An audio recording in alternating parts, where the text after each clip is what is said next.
सभी भाइयों को नमस्कार, सत साहेब, आदाब, राम राम। आज की जो वीडियो है बहुत ही इंफॉर्मेटिव होने वाली है और बने रही है हमारे साथ अंत तक। की जो वीडियो है इस्लाम धर्म की पवित्र पुस्तक कुरान शरीफ को लेकर होने वाली है। तो कुरान शरीफ के ऊपर ये जो डिबेट होने वाली है ये दो भाइयों के बीच में होने वाली है। एक तरफ है जो जाकिर नायक जी को फॉलो करते हैं शहदाब अहमद जी, और दूसरी तरफ है सतगुरु रामपाल जी महाराज जी के शिष्य वीरदास कश्यप। जो शहदाब अहमद भाई है उन्होंने कुछ सवाल किए सतगुरु रामपाल जी महाराज जी को लेकर के, तो उनका जवाब वीरदास कश्यप देंगे जो कि सतगुरु रामपाल जी महाराज जी के शिष्य है।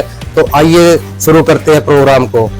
अस्सलाम वालेकुम वरहमतुल्लाहि वबरकातुहू।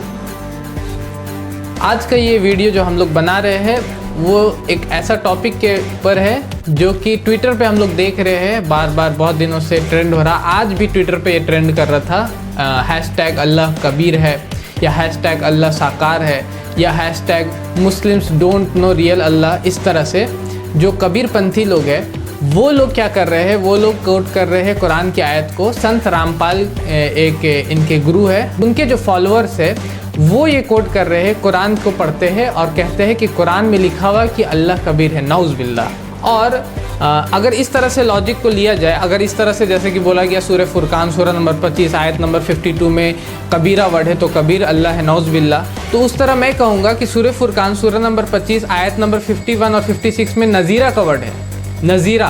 तो कोई नज़ीर नाम का इंसान है, क्या हम लोग उसको भी बोलेंगे कि नाउज़ बिल्लाह ये भी अल्लाह है?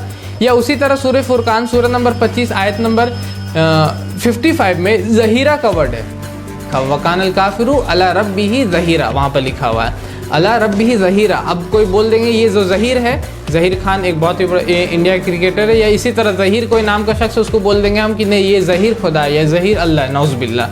तो ये कितना ज़्यादा इलॉजिकल है, इसी से हम लोग को पता चल रहा है, जो कि ये लोग जिसको ट्रेंड करा रहे हैं ट्विटर के ऊपर।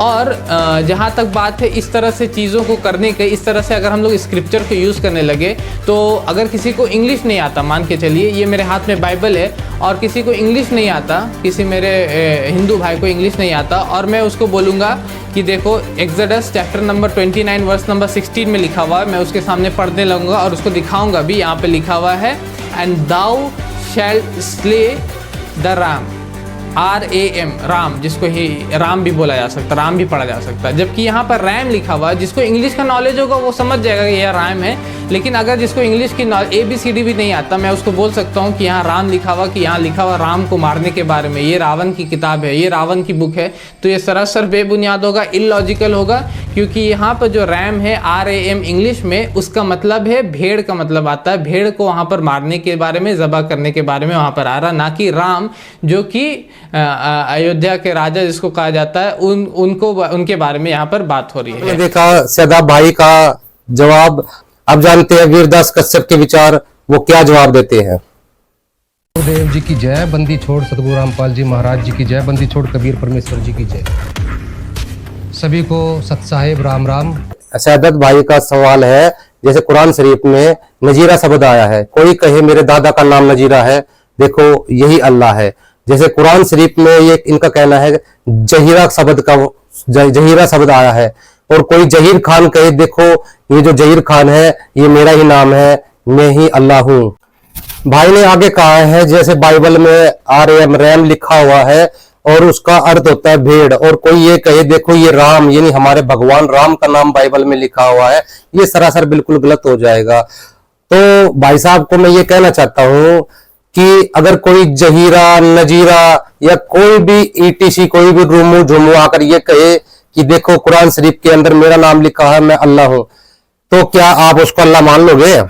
नहीं मान सकते अल्लाह, क्योंकि आपको ये भी देखना पड़ेगा कुरान शरीफ के अंदर जो है अल्लाह की पहचान लिखी हुई है, अल्लाह की पहचान उसमें बताई गई है। अल्लाह जो है वो मुर्दों तक को जिंदा करने वाला है। जो भी ये कहे कि मैं अल्लाह उससे जिंदा करवा कर देखो, कुरान शरीफ में लिखा हुआ है अल्लाह का जो शरीर है वो लेसिस कमिसलिस है, यानी कि अल्लाह की जो बॉडी है उसमें हाड़ मांस रक्त यानी मानव जैसा बना उसका शरीर नहीं है। तो जो ये कहता हूं मैं अल्लाह हूं, उसको चीर करके देखो क्या उसके शरीर में हाड़ मांस रक्त है? तो कुरान शरीफ के अंदर लिखा हुआ वो अल्लाह ना तो किसी को जनता है ना ही किसी से जना है। तो पता लगाओ जो ये नजीरा है जहीरा है और ये जो जिसका भी आप नाम ले रहे हो, जो भी ये कहता हो, ये दावा करता हो कि मैं अल्लाह हूं, तो पता लगाओ कि उसका कौन माँ बाप है और उसके कौन बीवी बच्चे हैं। तो किससे पैदा हुआ है, तो कुरान शरीफ के अंदर सब लिखा हुआ ना।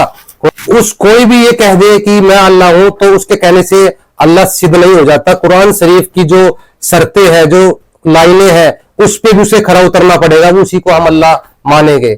अल्लाह के बारे में जो, क्योंकि कबीर अल्लाह है इस तरह से कोट किया जा रहा है, तो अल्लाह कौन है इसके बारे में कुरान में हमारे पास सूरा इखलास है, सूरा नंबर 112 कुरान का है, उसमें लिखा हुआ है, 4 लाइन की सूरा है। और खुद संत रामपाल जी महाराज की वेबसाइट जाइएगा तो उसके ऊपर भी सबसे एंड में अल्लाह कबीर है का जो आर्टिकल है उसके सबसे एंड में वो कोट कर रहे हैं इसी सूरा इखलास को, सूरा नंबर 112, बिस्मिल्लाहिर्रहमानिर्रहीम, कुल हुवल्लाहु अहद। सबसे पहला कहो कि अल्लाह एक है।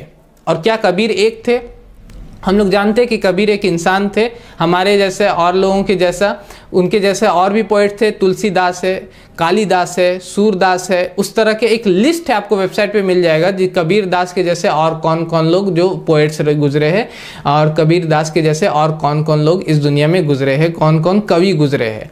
तो अल्लाह कैसे होते? अल्लाह जो होते वो एक होते, दूसरा नहीं होता।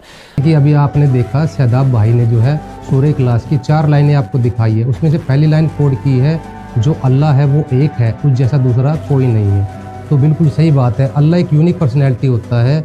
जैसे सभी देवता और दानव और मानव सभी माँ के गर्भ से जन्म लेते हैं, लेकिन जो अल्लाह होता है वो सबका बाप होता है, सारी सृष्टि का रचनार होता है, वो कभी माँ के गर्भ में नहीं आता, वो सहशरीर धरती पर प्रकट होता है और सहशरीर चला जाता है। ये अपने आप में यूनिक है, जो कबीर साहब को अकेला यानी यूनिक बनाता है। तो अल्लाह जो होता है वो कभी भी मरता नहीं है। यहाँ पर देवता दानव और मानव सभी मरते हैं, लेकिन जो अल्लाह है वो कभी नहीं मरता। यहाँ पर देवता दानव और मानव सभी जो है अपने कर्म में बंधे हुए हैं, अपने कर्मों का फल भोगते हैं, लेकिन जो परमात्मा होता है वो पाप कर्मों को काटता है, वो भोगता नहीं है। कुरान शरीफ का जो चैप्टर 40 है उसकी आयत 1 और 2 में लिखा हुआ है वो अल्लाह पापों को काटने वाला है। आगे ही आयत 12 में लिखा हुआ है वो जो अल्लाह है वो कबीर है, वो सर्वोपरि अल्लाह कबीर है, अलीउल कबीरा, सर्वोपरि अल्लाह कबीर है, और वो जो है अस्ततक का मालिक है। ये कुरान शरीफ में लिखा, वो पापों को काटने वाला है, पापों को हरने वाला है। और यही वेद बताते हैं, यजुर्वेद अध्याय 5 के श्लोक 32 में लिखा है, कबीर अंगारसी, कबीर बम्भारिसी, यानी कबीर जो साहिब जो है पापों को काटने वाले हैं, बंधनों को काटने वाले हैं। तो ये यजुर्वेद में भी लिखा हुआ है। सभी देवता दानव और मानव सभी काम क्रोध मोह लोभ अहंकार से ग्रसित होते हैं, यानी ये विकार इनमें होते हैं, लेकिन जो अल्लाह होता है वो पाक पवित्र होता है, उसके अंदर ना काम होता है, ना क्रोध होता है, ना मोह होता है, ना लोभ होता है, ना अहंकार होता है, इन सबसे परे होता है। तो ये सभी चीज़ें कबीर साहब को एक यूनिक बनाती है कि उन जैसा दूसरा कोई इस धरती में, इस सृष्टि में है ही नहीं जैसा वे है। समझ, अल्लाह बेनियाज है, ना उससे कोई मतलब कि वो किसी पे डिपेंडेंट नहीं है और सब कोई उस पे डिपेंडेंट है। अल्लाह असमद का मतलब होता है वो बेनियाज है, वो किसी पे डिपेंडेंट नहीं है और हर कोई उन पे डिपेंडेंट है। और कबीर के बारे में अगर आप विकिपीडिया पे जाइएगा तो आपको पता चलेगा कि कबीर की पैदाइश जो होती है वो एक मुस्लिम वीवर्स की फैमिली, मुसलमान घर में पैदाइश होती है उनकी। वो स्वामी रामानंद जो कि वैष्णविज्म के फॉलोअर थे उससे इंस्पायर्ड होकर। आप सोच सकते हैं कि अल्लाह जो होते हैं वो असमद होते, उनको किसी की जरूरत नहीं होती। यहाँ पे कबीर को पढ़ाया जा रहा है, और कौन पढ़ा रहा है? स्वामी रामानंद उनको पढ़ा रहे हैं, और उसके बाद वो भक्ति मूवमेंट को चलाते हैं। तो अल्लाह जो होते हैं वो असमद होते हैं, इंडिपेंडेंट होते हैं। और कबीर अगर आप पढ़िएगा उसी पर विकिपीडिया में ही, और कबीर के दोहों को भी पढ़िएगा तो विकिपीडिया लिखता है, कबीर के दोहे को कोट करता है, और उसमें लिखा हुआ है कि कबीर कहते हैं कि जब मैं लोगों को सच कहता हूँ तो लोग मुझको पीटने के लिए दौड़ाते हैं, लोग मुझको मारने के लिए दौड़ते हैं। ये उनके दोहे कहते हैं। कैन आप क्या इमेजिन कर सकते हैं, आप क्या सोच सकते हैं इस तरह कि अल्लाह के बारे में नौज़बिल्लाह कि क्या अल्लाह को कोई दौड़ा सकता है या कोई ये कर सकता है?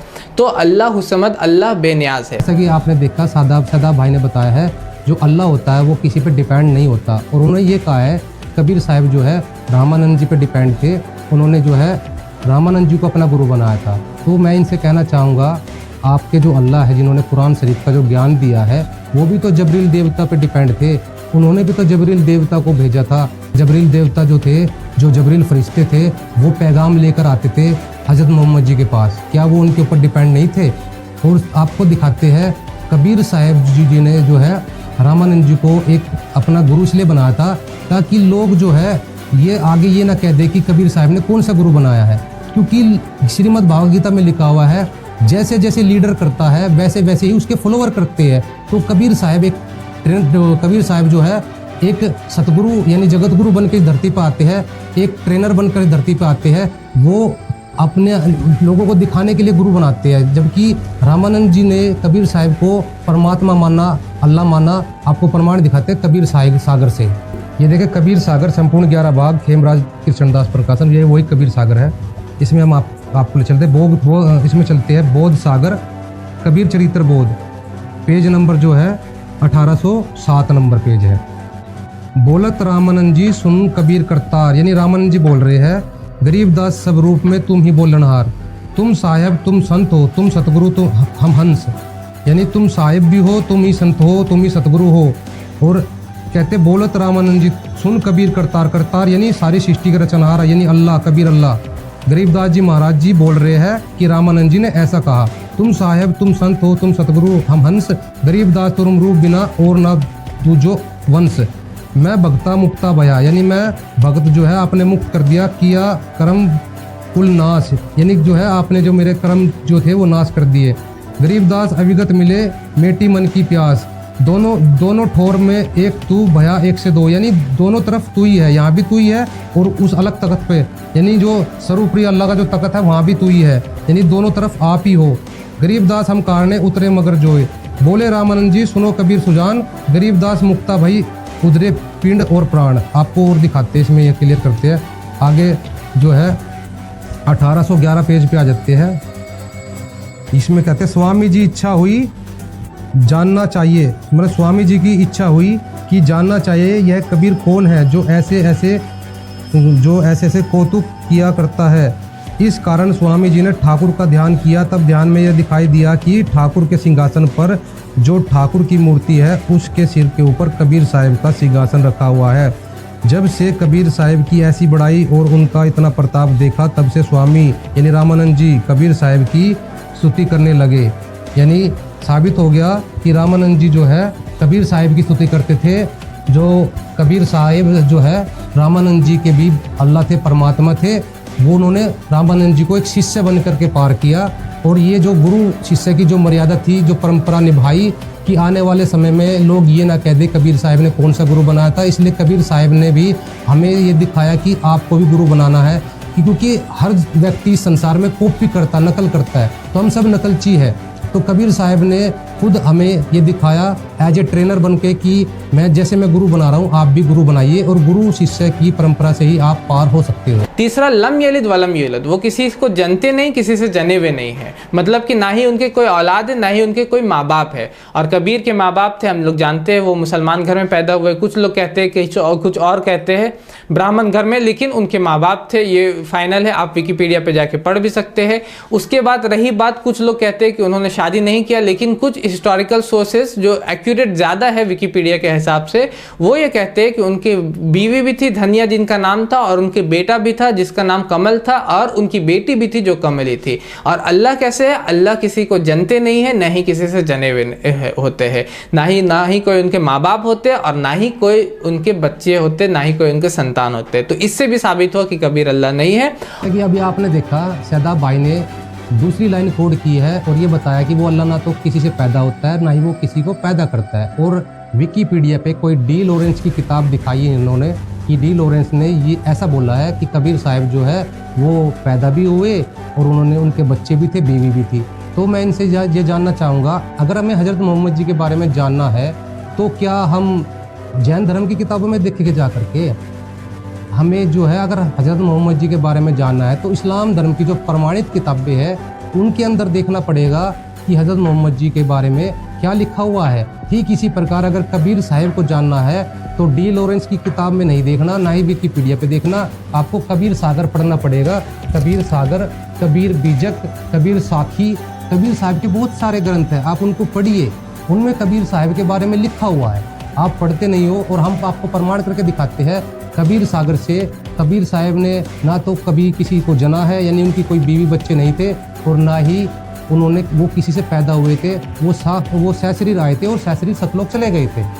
प्रमाण दिखाते हैं हम कबीर सागर। कबीर सागर संपूर्ण 11 भाग, ये वही कबीर सागर है, प्रमाण दिखाते हैं। ज्ञान बोध सागर 29 नंबर पेज है। कबीर साहब कहते हैं नहीं बाप ना माता जाए, अभिगति से हम चले आए, यानी वो गति जिसको कोई नहीं जानता, अभिगति से हम चल कर आए और ना ही बाप ना माता जाए, यानी बाप माता से मेरा जन्म नहीं हुआ है। और आगे प्रमाण दिखाते हैं इसी के आज थोड़ा आगे चल के पेज नंबर जो है ज्ञान बोध के बोध सागर के पेज नंबर 36 पे कि भक्ति राह नहीं हम आए, जन्म मरना बहुरी समाए, यानी भक्ति राह यानी कि जो स्त्री का जो गर्भ है वहाँ से हम नहीं आए, जन्म मरना बहुरी समाए, तीन गुण 5 तत्व हम ना ही, यानी 3 गुण 5 तत्व से बना, यानी हाड़ चाम का शरीर मेरा नहीं है, इच्छा रूप दे हम आए, यानी अपनी इच्छा से मैं शरीर रख के आया हूँ। कबीर साहब जो अपनी इच्छा से आए हैं वो आगे प्रमाण दिखाते हैं कबीर चरित्र बोध से। तो कबीर से अब हम आगे है बोध सागर और कबीर चरित्र बोध पेज नंबर है 1790। कबीर साहब का काशी में प्रकट होना सम्मत 1455 विक्रमी जेठ सुदी पूर्णिमा सोमवार के दिन सतपुरुष का तेज काशी के लहर तालाब में उतरा, उस समय पृथ्वी और आकाश प्रकाशित हो गया। आगे इस पेज पे आते हम, वह तेज बालक के आकार में हुआ, उस जल के ऊपर कमलों के पुष्पों में उतरने और बालकों के सदृश हाथ पाँव फेंकने लगा, यानी कबीर साहब जो है जो कमल के फूल खिले हुए थे उन पर वो तेज उतर गया और बालक का रूप धारण करके वो हाथ पैर फेंकने लगे। आगे लिखा हुआ है कि कबीर चरित्र बोध पे इसमें ही पेज नंबर जो है 1793, इसमें लिखा फिर नीरू ने काजी को बुलाया और पूछा कि इस बालक का क्या नाम रखना चाहिए। जब काजी किताब खोलकर बालक का नाम स्थिर करने लगा तब कुरान के मध्य में बालक के 4 नाम निकले, कबीर, अकबर, किबीरा, कबीरिया। ये 4 नाम देकर काजी चुप हो रह गया और अपने दांतों के नीचे उंगली दबाने लगा। फिर वह कुरान खोलकर देखता तो समस्त कुरान उन्हीं नामों से भरा दिखाई दिया कि ये चारों नाम तो खुदा के हैं, अब क्या करें, हमारे धर्म की अप्रतिष्ठा हुई है। समस्त कुरान में कबीर ही कबीर दिखाई दिया, अब कौन उपाय करना चाहिए। कि काजियों ने आपस में सम्मति की और नीरू से कहा कि हे नीरू, तू इस बालक को अपने घर के भीतर ले जाकर मार खपा। तब वह जुलाहा कबीर साहब को अपने घर के भीतर ले गया और उसको छुरी से काटने लगा। छुरी एक ओर से दूसरी ओर पार निकल गई, न कोई घात हुआ। तब कबीर साहब बोले कि हे नीरू, मेरा कोई माता पिता नहीं है, ना मैं उत्पन्न होता हूँ, ना मैं मरता हूँ और ना मुझको कोई मार सकता है, ना मैं किसी को मारता हूँ और ना मेरा शरीर है, ना मेरा हाड़ मांस चाम हड्डी और रक्त है, मैं स्वयं प्रकाशमान हूँ, यानी मैं स्वयं प्रकाश हूँ। तो कबीर सागर से हमने आपको प्रमाणित करके दिखाया जो कबीर साहब जो है कमल के फूल पर प्रकट हुए थे और वो माँ के गर्भ से नहीं आए। अब आपको प्रमाणित करके दिखाते हैं उनकी कोई स्त्री नहीं थी और ना ही उनके कोई बच्चे थे। कबीर सागर से फिर से हम कबीर सागर पे आते हैं, कबीर सागर पे, और इस पे आते हैं बोध सागर, कबीर सागर, बोध सागर, कबीर चरित्र बोध। इस पे आते हैं 1803 नंबर पेज है। जात पात मेरे नाही, ना ही स्त्री ना ही गाँव, यानी जात पात मेरे नहीं है, कबीर साहब बता रहे हैं, और ना ही मेरे कोई स्त्री है। दास गरीब अनन्य गति नहीं हमरे नाऊ, यानी कि मेरे पास जो स्त्री नहीं है, कोई स्त्री नहीं है, यहाँ पे सिद्ध हो गया मेरी कोई स्त्री भी नहीं है। और कबीर सागर में लिखा हुआ है, कबीर साहब कहते हैं अभिगति से हम चलाए, मात पिता न जन्नी जाए, ना मेरा गर्भ बसेरा बालक बन लिखलाए, काशी नगर जल कमल पे डेरा तहा जुलाए को पाए। कबीर साहब के जो है कोई बच्चे नहीं थे, यानी जो कमाल और कमाली थे वो कबीर साहब ने मुर्दों को जीवित किया था। बोध सागर का जो है कबीर चरित्र बोध और पेज नंबर है 1824। कमाल का प्रकट होना। एक दिन गंगा तट पर बादशाह कबीर साहब और शेख बैठे थे। उस समय गंगा में एक बालक की लाश बही जाती थी। शेख ने कहा, हे कबीर साहब, गंगा में जो मुर्दा बहा जाता है उसको आप जीवित करो। तब कबीर साहब ने कहा कि हे मुर्दे, उठ कुदरत के कमाल से।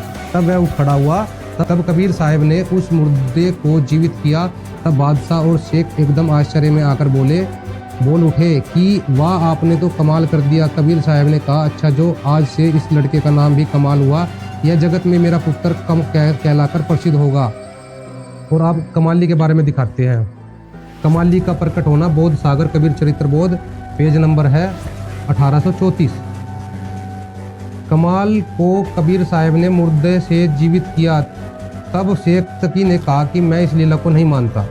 मेरी बेटी 8 दिन से कब्र में मरी पड़ी है, यदि आप उसको जीवित करें तो मुझे विश्वास हो। कबीर साहब सिकंदर शाह और सेतकी सहित उस लड़के की कब्र पर गए। वहां पहुंचकर कबीर साहब ने पुकारा, उठ सेतकी की बेटी, वह नहीं उठी। फिर कहा, उठ सेतकी की बेटी, फिर भी वह नहीं उठी। तीसरी बार कबीर साहब ने कहा, उठ कबीर की बेटी। उस समय वह लड़की जीवित होकर कब्र से निकल पड़ी। अब मैं कबीर साहब की बेटी हूँ, अब मैं इनके साथ रहा करूँगी। वही लड़की कबीर साहब की बेटी प्रसिद्ध कहलाई, कबीर साहब की बेटी प्रसिद्ध हुई। तो हमने आपको प्रमाणित करके दिखाया, कबीर साहब की ना कोई स्त्री थी, ना ही उनके कोई बच्चे थे, ना ही उन्होंने गर्भ से जन्म लिया। जो है कबीर साहब जो है, जो कबीर, और यहाँ पर एक बात और साबित होती है, कुरान के अंदर लिखा हुआ है, वो जो अल्लाह है वो मुर्दे तक को जीवित कर देता है। यानी कुरान की एक लाइन में ये भी आता है कि अल्लाह जो है मुर्दे तक को जीवित कर देता है। यहाँ पर हमने कबीर साहब ने एक लाइन को और पास कर दिया कुरान की, यहाँ पर मुर्दे तक को जीवित करके दिखा दिया। तो जितने भी संसार में लोग होते हैं वो मरते हैं, और कबीर साहब मरे हुए को जिंदा करते हैं, यानी जीवित करते हैं। ये भी एक अपने आप में अलग पर्सनालिटी है कबीर साहब की, मुर्दों को जीवित करना।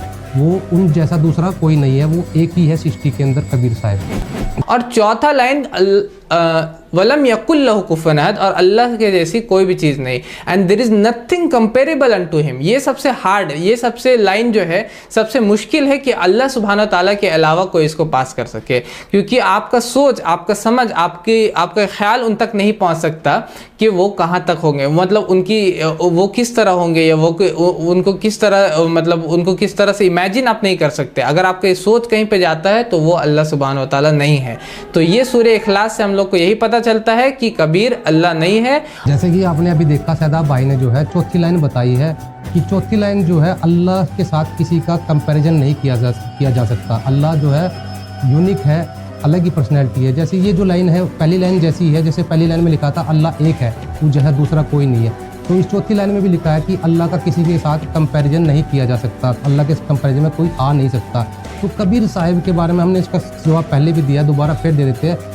कबीर साहिब का किसी के साथ कंपैरिजन किया नहीं जा सकता, क्योंकि मानव, देवता, दानव और मानव ये सभी जो है हमने पहले बताया, ये माँ के गर्भ से आते हैं। कबीर साहब माँ के गर्भ से नहीं आते। देवता, दानव और मानव ये मरते हैं, कबीर साहब नहीं मरते। और देवता, दानव और मानव पाप कर्म को भोगते हैं, कबीर साहब पाप कर्म को काटते हैं, वे भोगते नहीं है। देवता, दानव और मानव ये बंधन में बंधे हुए हैं, कबीर साहब निर्बंध है, वो बंदी छोड़ है, बंधनों को छुड़ाने वाले हैं। और कबीर साहब जो है, ये देवता, दानव और मानव, इनके अंदर 5 विकार होते हैं, काम, क्रोध, मोह, लोभ, अहंकार। लेकिन कबीर साहब के अंदर ना क्रोध होता, ना काम, क्रोध, मोह, लोभ से परे होते हैं परमात्मा। और जो है परमात्मा जो एक यूनिक पर्सनैलिटी होती है, कुरान के अंदर काफ़ी जगह आता है जो अल्लाह है वो सहनशील है, वो अक्षमाशील है। तो कबीर साहब जब इस धरती पे आए, उन्होंने किसी को भी बद्दुआ तक नहीं दी। कबीर साहब के साथ बहुत अत्याचार किए, उनके साथ तोप के गोले मारे, लेकिन कबीर साहब ने सब कुछ सहन किया। किसी को शराब तक नहीं दिया, किसी को थप्पड़ तक नहीं मारा, बद्दुआ तक नहीं दी। तो वो अक्षमाशील है, सहनशील है। कबीर साहब ने कभी आपको प्रमाण दिखा, कबीर साहब कहते हैं ना तो मैं किसी को मारता हूँ और ना मैं किसी के द्वारा मारा जाता हूँ। ये अपने आप में अलग पर्सनैलिटी है, कबीर साहब जो है यूनिक पर्सनैलिटी है।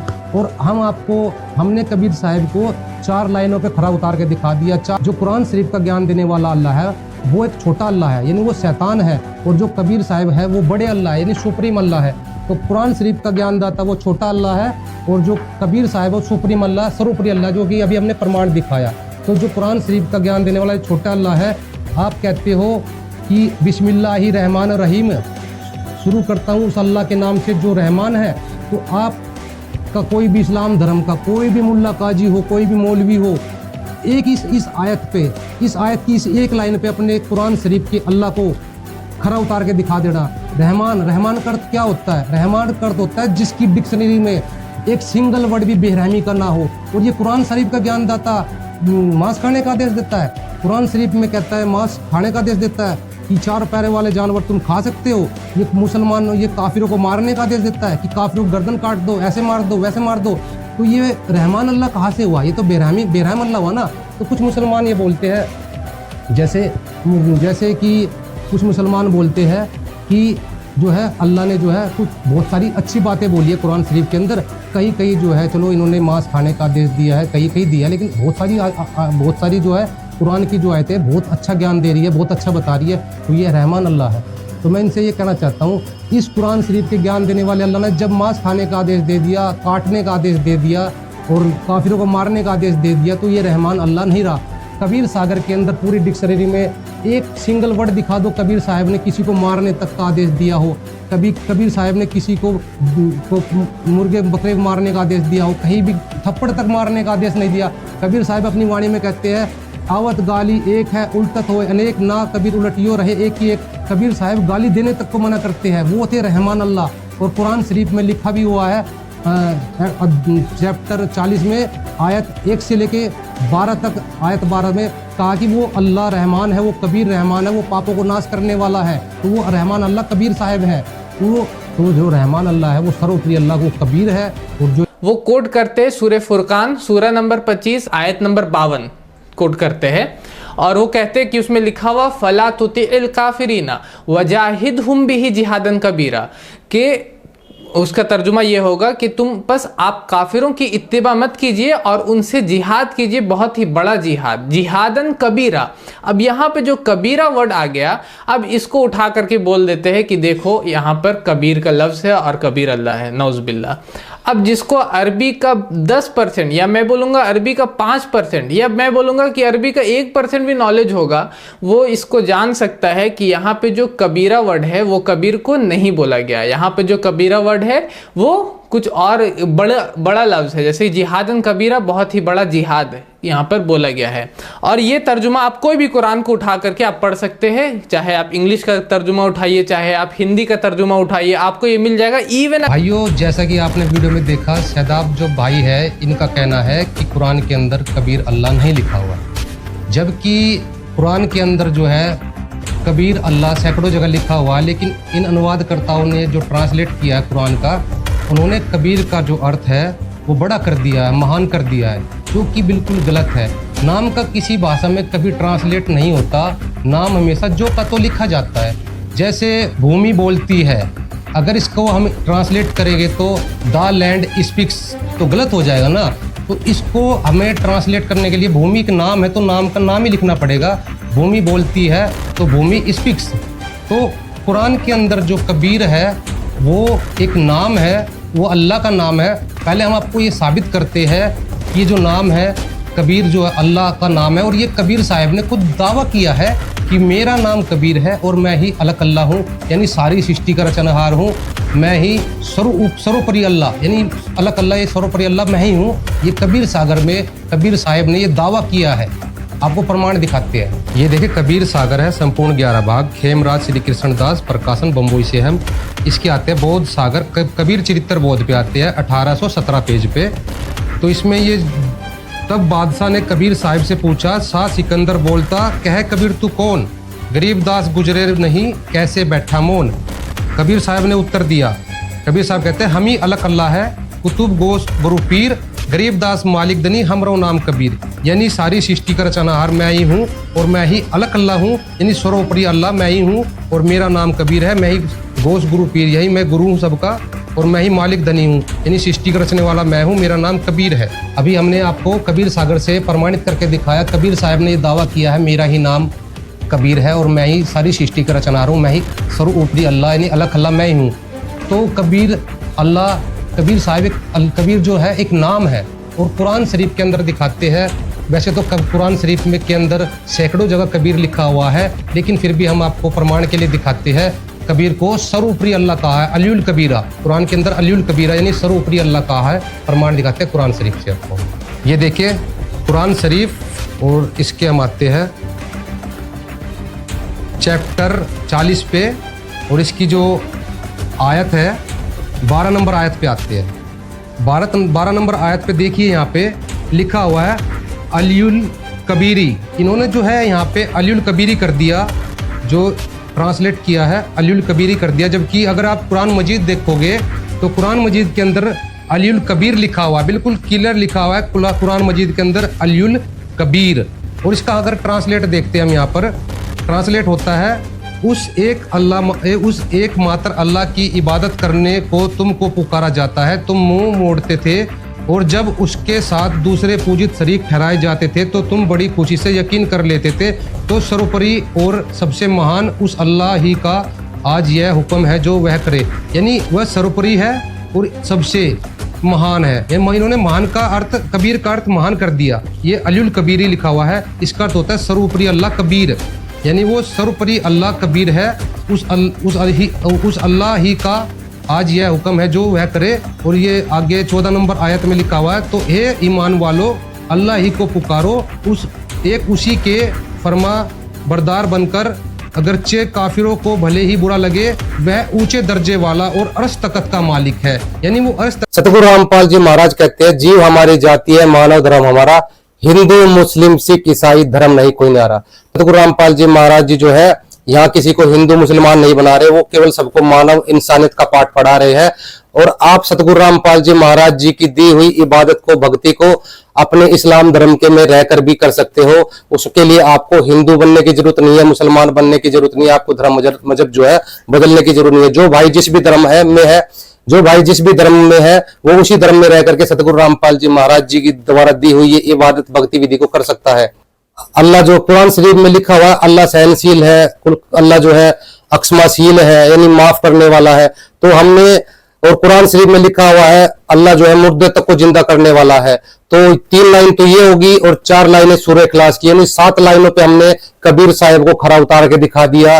और हम आपको चैलेंज देते हैं, तुम्हारा जो कुरान शरीफ का ज्ञान देने वाला अल्लाह, केवल 2 लाइनों में खरा उतार के दिखा दो उस अल्लाह को। 2 लाइनों पे जो कुरान शरीफ का ज्ञान देने वाला अल्लाह है, उसको केवल 2 लाइनों पे खरा उतार के दिखा दो। पहली लाइन कुरान शरीफ में लिखा हुआ है कि अल्लाह जो है वो मुर्दे तक को जिंदा करने वाला है। कुरान शरीफ में लिखा हुआ है अल्लाह जो है मुर्दे तक को जिंदा करने वाला है। जबकि आप सभी जानते हो हजरत मोहम्मद जी की 7 संतानें थी, 4 बेटियां थी और 3 बेटे थे। तो हजरत मोहम्मद जी के सामने तीनों पुत्र यानी उनके बेटे अल्लाह को प्यारे हो गए, यानी मृत्यु को प्राप्त हुए। तो हजरत मोहम्मद जी का जो अल्लाह था वो उनको जीवित नहीं कर सका।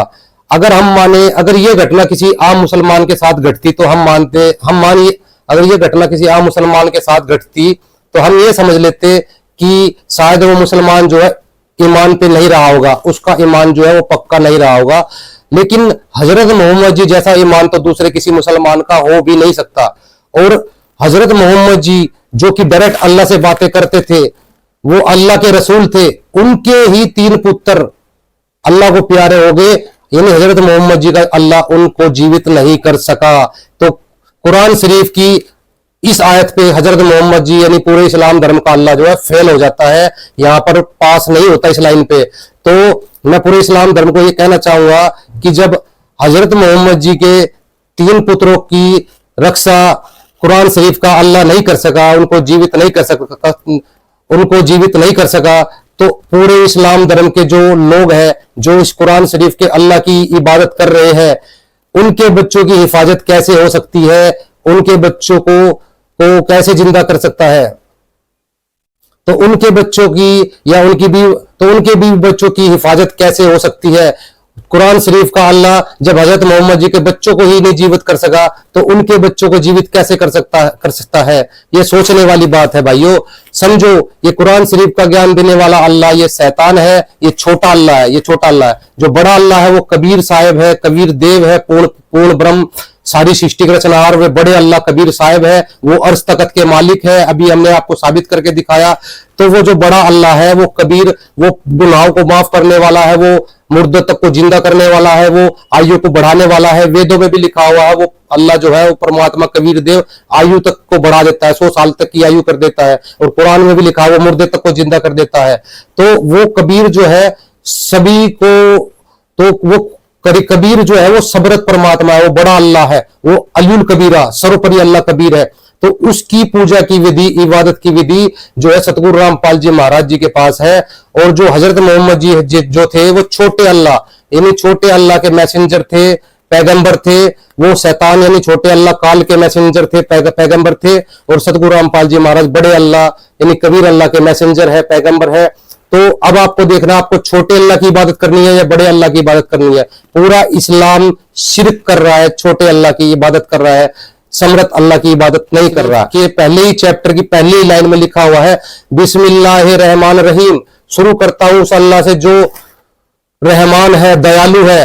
तो ये कुरान शरीफ का जो अल्लाह है मांस खाने का आदेश देता है और ये जो है काफिरों गर्दन काटने का आदेश देता, तो ये रहमान कहां से हुआ? अगर कोई रहमान अल्लाह होगा तो जो रहमान अल्लाह होता है वो कभी भी मांस खाने का आदेश नहीं देता, वो कभी किसी को मारने काटने का आदेश नहीं देता।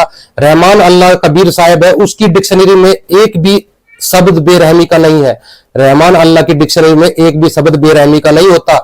तो जैसे किसी की पतिव्रता स्त्री होती है, जैसे कोई मुसलमान धर्म की कोई उसकी बीवी होती है और वो किसी गैर मर्द के साथ एक रात भी सो जाए तो वो फिर पाक बीवी नहीं रहती, वो उसके चरित्र पर दाग लग जाता है, वो पाक बीवी नहीं रहती। ठीक इसी प्रकार जो कुरान शरीफ का जो अल्लाह है ये रहमान अल्लाह नहीं है, इसके ऊपर दाग लग चुका है बेरहमी का। इसने क्योंकि इसने कुरान शरीफ के अंदर जो मांस खाने का आदेश दे दिया, पशु पक्षियों काटने का मारने का आदेश दे दिया, ये जो है काफिरों को मारने का आदेश दे दिया, वहां इसने जो है कुरान शरीफ के अल्लाह ने जो है बेरहमी वाले काम कर दिए। जैसे मैंने एक देखा कि बाहर जो है एक चिकन की दुकान थी, उस पे लिखा हुआ था रहमान चिकन कॉर्नर।